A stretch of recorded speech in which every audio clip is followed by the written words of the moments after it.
Pendant 50 ans, Raju n'a jamais su ce que signifiait marcher sans douleur. Pour la plupart des êtres humains, perdre sa liberté ne serait-ce qu'une seule journée serait déjà une épreuve presque insupportable. Pour lui, la douleur n'était pas une parenthèse, ni un accident du destin, elle était le fondement même de son existence. Il n'avait jamais connu autre chose. La souffrance n'était pas un événement, mais un état permanent, ancré dans sa chair et dans sa mémoire. Raju était né libre dans la forêt, mais cette liberté lui fut arrachée alors qu'il n'était encore qu'un éléphanteau. Il fut séparé brutalement de sa mère, arraché à sa protection, vendu comme une marchandise. Le choc de cette séparation ne le quitta jamais vraiment. Très tôt, il apprit que le monde des hommes était imprévisible, violent et dénué de compassion. Son corps grandit, mais son esprit resta marqué par cette première trahison. Au fil des années, Raju passa de main en main. On estime qu'il fut vendu jusqu'à 27 fois. À chaque transaction, il changeait de lieu, de maître, de chaîne. Mais jamais de destin. Pour ceux qui le possédaient, il n'était ni un être sensible ni une créature dotée d'émotions. Il était un outil. Une masse vivante destinée à produire de l'argent. On l'utilisait pour mendier dans les rues, pour attirer l'attention des passants, pour susciter la pitié, jamais pour être soigné. Les chaînes faisaient partie intégrante de sa vie. De lourds anneaux de métal, hérissés de pointes dirigées vers l'intérieur, entravaient ses pas de jour et nuit. Chaque pas était une épreuve. Chaque mouvement enfonçait un peu plus le métal dans sa chair. Les plaies ne guérissaient jamais. Elles suppuraient, s'infectaient, se rouvraient sans cesse. Le sang séché se mêlait à la poussière des routes, formant une croûte épaisse que personne ne prenait la peine de nettoyer. À cette douleur constante s'ajoutait la faim. Raju n'était pas nourri correctement. Il survivait en avalant ce qu'il trouvait, des sacs en plastique, des papiers gras, des déchets abandonnés par les touristes. Son immense corps s'affaiblissait lentement. Sa peau pendait sur ses os. Ses côtes devenaient visibles. Son regard, autrefois vif, s'était terni. Il semblait fatigué jusque dans l'âme, comme s'il avait accepté que cette existence serait la seule qu'on lui accorderait. À 50 ans, son corps était à bout. Les infections gagnaient du terrain. Les articulations enflammées rendaient chaque déplacement plus pénible encore. La septicémie le menaçait. Chaque jour passé ainsi réduisait ses chances de survie. Pourtant, quelque part, des personnes refusaient de détourner le regard. Depuis plusieurs mois, l'organisation Wildlife SOS surveillait discrètement la situation de Raju. Les vétérinaires et les sauveteurs observaient, prenaient des notes, photographiaient les blessures, documentaient l'état de ses pattes, la maigreur extrême, l'épuisement général. Chaque fibre de leur être leur criait d'intervenir immédiatement. Mais ils connaissaient la réalité du terrain. Une intervention sans autorisation judiciaire serait inutile, voire fatale. En Inde, la loi est claire. Sans mandat officiel, le propriétaire conserve le contrôle. Il peut cacher l'animal, le déplacer, le faire disparaître. Et alors, il n'y aurait plus rien à sauver. L'équipe dut patienter, rassembler des preuves, convaincre les autorités. Le temps passait, et avec lui, l'angoisse de ne pas arriver à temps. Lorsqu'enfin, en juillet 2014, le mandat fut signé, l'équipe n'hésita pas une seconde. L'opération fut organisée de nuit, dans la plus grande discrétion. 10 vétérinaires et sauveteurs, accompagnés de la police, se mirent en route sous couvert de l'obscurité. L'ironie de la date n'échappa à personne. Pendant que certains célébraient la liberté ailleurs dans le monde, Raju allait peut-être connaître la sienne pour la première fois. Mais à l'approche du lieu, tout bascula. Les phares des véhicules révélèrent une scène inquiétante. Le propriétaire avait été averti. Une foule d'hommes armés de bâtons et de pierres bloquait l'accès. L'atmosphère était électrique.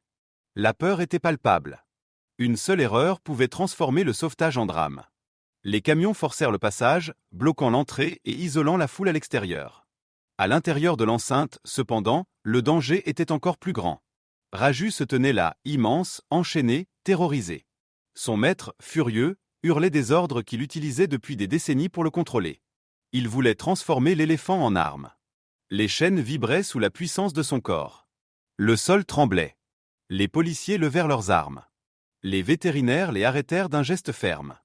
Ils n'étaient pas venus pour tuer. Ils étaient venus pour sauver. Alors, au milieu des cris, de la violence et de la peur, quelque chose d'inattendu se produisit. Raju hésita. Un homme s'avança lentement, sans armes, tenant simplement quelques fruits. Il parla doucement, calmement, comme à un vieil ami. Et dans cet instant suspendu, l'éléphant baissa sa trompe. Pour la première fois depuis 50 ans, Raju n'obéissait pas à la peur. Ce fut le véritable début de sa libération. Lorsque le propriétaire fut enfin maîtrisé et entraîné hors de l'enceinte par les policiers, le silence qui s'abattit sur la cour fut presque irréel. Les cris, les menaces, les insultes s'étaient brutalement évanouis, laissant derrière eux une atmosphère lourde, saturée de tension et de peur contenue. Personne n'osa parler immédiatement. Tous avaient conscience que le danger n'était pas encore totalement écarté. La nuit n'avait pas livré son dernier verdict. Raju se tenait toujours au centre de la cour, immobile, massif, enchaîné. Il ne comprenait pas ce qui venait de se passer. Pour lui, chaque confrontation avec des humains s'était toujours terminée par plus de douleur, plus de coups, plus de cris. Il n'avait aucune raison de croire que cette fois serait différente. Son corps était figé, comme s'il attendait instinctivement le prochain ordre brutal, la prochaine punition. Les lampes torchées éclairèrent enfin ses pattes. Ce que les sauveteurs découvrirent provoqua un choc muet. Les chaînes n'étaient pas simplement attachées autour de ses membres. Elles avaient pénétré la chair au fil des années. Le métal avait grandi avec lui, s'enfonçant lentement, implacablement, jusqu'à disparaître presque entièrement sous la peau. Les pointes orientées vers l'intérieur étaient enfouies dans des plaies ouvertes, purulentes, gonflées par l'infection. Une odeur âcre et suffocante se répandit immédiatement dans l'air, signe évident d'une septicémie avancée. Les vétérinaires s'agenouillèrent dans la boue, conscients de l'horreur de la tâche qui les attendait. Il ne s'agissait pas seulement de briser des chaînes, mais de défaire 50 années de souffrance accumulée. Les marteaux frappèrent le métal rouillé, encore et encore. Chaque coup résonnait dans la nuit, sec, violent, presque insupportable à entendre. Pourtant, Raju ne bougea pas. Il ne tenta ni de fuir ni de se défendre. Il restait là, respirant lentement, la trompe pendante, comme s'il avait accepté, pour la première fois de sa vie, de se laisser toucher sans peur immédiate. À mesure que le fer cédait, les blessures apparaissaient dans toute leur brutalité. La chair était à vif, rongée par l'infection. Des années de douleur s'exposaient à la lumière sans filtre. Malgré cela, Raju demeurait étrangement calme. Aucun sursaut. Aucun cri. Son immense corps semblait comprendre que ces mains-là n'étaient pas venues pour le faire souffrir davantage. Puis, soudain, un sauveteur s'arrêta. Il leva les yeux vers le visage de l'éléphant et resta figé.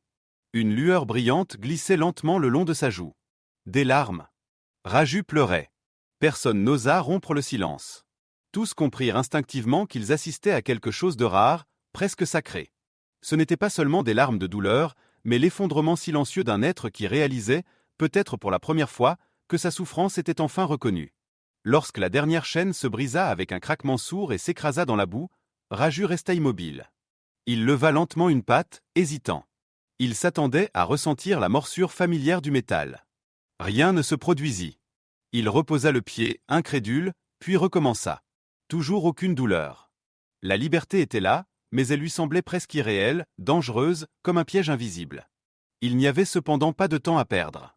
À l'horizon, le ciel commençait à pâlir. L'aube approchait, et avec elle, le risque que la foule se reforme. Il fallait partir immédiatement. Les sauveteurs abaissèrent la lourde rampe métallique du camion. Raju s'en approcha lentement, puis s'arrêta net. Le bruit du métal, l'odeur de l'huile, l'obscurité de l'intérieur réveillèrent en lui des peurs anciennes. Il refusa d'avancer. La tension monta brusquement. Forcer un éléphant terrifié était impossible. Une panique incontrôlée, une chute, et tout aurait été perdu. Les fruits, les paroles douces, les encouragements restaient sans effet. Alors, une des sauveteuses prit une décision risquée. Elle monta calmement la rampe, entra dans le camion, s'assit sur la paille et l'appela doucement. Elle ne cria pas. Elle ne foqua pas. Elle lui demanda simplement de lui faire confiance. Après un long moment d'hésitation, Raju fit un pas. Le métal gémit sous son poids. Il s'arrêta, tremblant. Puis un deuxième pas. Un troisième. Lentement, avec une prudence extrême, il entra entièrement dans le camion. Lorsque la porte se referma enfin, un soupir collectif traversa l'équipe. Il l'avait sorti de là. Le trajet fut long, silencieux, chargé d'angoisse. À l'arrivée au centre de Wildlife SOS, la rampe fut abaissée sur un sol de terre souple. Raju descendit et posa le pied sur un sol qui ne brûlait pas, qui ne blessait pas. Il leva la tête. Devant lui, il n'y avait ni route, ni foule, ni chaîne. Il y avait de l'espace, des arbres, et un calme qu'il n'avait jamais connu. Mais la lumière du jour révéla une vérité brutale. Raju n'était plus que l'ombre de ce qu'un éléphant devait être. Sa colonne vertébrale saillait sous sa peau. Les infections étaient profondes, avancées. Lorsque les vétérinaires nettoyèrent ses plaies, le diagnostic tomba, implacable, septicémie généralisée. Son corps brûlait de fièvre. Chaque heure serait décisive. La liberté venait d'être gagnée. La survie, elle, restait à conquérir. La liberté de Raju venait enfin d'être gagnée, mais elle ne se manifesta pas comme une explosion de joie ou un soulagement immédiat. Lorsqu'il posa ses pattes sur la terre souple du centre de Wildlife SOS, son corps immense resta figé, comme s'il refusait de croire ce que ses sens lui transmettaient. L'espace autour de lui était vaste, silencieux, ouvert. Aucun bruit de circulation, aucune voix agressive, aucune chaîne qui s'entrechoque. Pourtant, Raju demeurait immobile, les muscles tendus, l'esprit encore prisonnier de 50 années de peur et de conditionnement. Les premiers jours furent une lutte acharnée contre la mort. Les vétérinaires savaient que la liberté ne suffisait pas à sauver un corps aussi abîmé. Les plaies de Raju étaient nettoyées plusieurs fois par jour, lentement, avec une extrême précaution. Chaque nettoyage révélait l'ampleur du supplice qu'il avait enduré. La chair était rongée par l'infection, les tissus profondément atteints. Des antibiotiques puissants furent administrés, accompagnés de perfusions destinées à soutenir un organisme épuisé. La fièvre montait, puis redescendait, laissant l'équipe suspendue à chaque respiration de l'éléphant, craignant que son cœur ne cède. La nuit, personne ne quittait le centre. Les soigneurs dormaient à même le sol, à proximité de l'enclos, écoutant chaque bruit, chaque mouvement.